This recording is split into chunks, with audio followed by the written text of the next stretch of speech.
langsung kita masuk ke tema ya. Saya coba cari di kamus ya, tentang galau. Ternyata ada tuh di kamus besar bahasa Indonesia.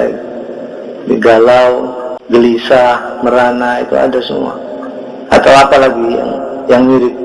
Banyak ya yang mirip ya. Ada gundah, gulana, resah, risau, emas, susah, stres, putus asa, sumpek itu saudara-saudaranya. Saya coba cari artinya gelisah, artinya galau. Cari artinya galau, artinya sumpek. Saya cari artinya sumpek adalah gelisah gitu.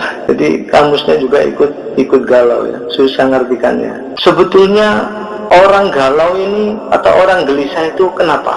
Sebetulnya ada hal yang mendahulunya, namanya masalah ya. Jadi sebelum ada galau, ada gelisah, ada susah, itu ada sesuatu yang mendahului, namanya masalah ya, namanya masalah. Yang kalau nggak ada masalah, ya ngapain gelisah ya, ngapain risau, ngapain khawatir, ngapain sumpek, ya karena ada masalah. Nah kemudian kalau punya masalah, maka artinya kita hidup gitu. Jadi harus bersyukur ya, kalau kita ada masalah, itu artinya kita sedang hidup ya. Karena apa? Kata Allah itu hidup berbanding lurus dengan masalah. Barang siapa yang ingin hidup, berarti apa? Jawabannya berarti ingin punya masalah, kan gitu. Gak berani jawabnya kan? Karena semua orang gak kepingin punya masalah ya. Atau dibalik aja, dibalik. Barang siapa yang tidak ingin punya masalah, artinya apa? Hidup itu berbanding lurus dengan masalah. Kemudian, jadi manusia hidup pasti punya masalah.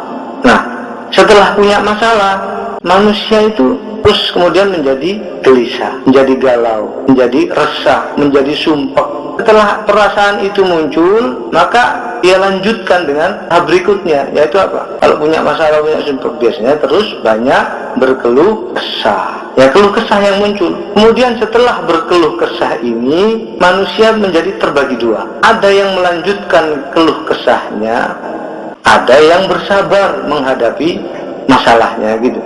Ya itu aja rentetannya. Nah, barang siapa yang bersabar berarti sudah menyelesaikan masalahnya, atau sudah lulus lah, bisa dikatakan lulus dari ujian masalah. Kemudian barang siapa yang terus-terusan mengeluh gitu ya, maka dia biasanya melanjutkan lagi. Berikutnya adalah putus asa. Enggak berhenti di situ, berlanjut lagi. Biasanya apa? Bunuh diri lah, yang bagaimana? Karena dia sudah putus asa menghadapi hidup. Makanya kata Allah, dijadikannya masalah itu bisa, seseorang bisa, imannya bisa bertambah, dan imannya juga bisa berkurang dengan adanya masalah.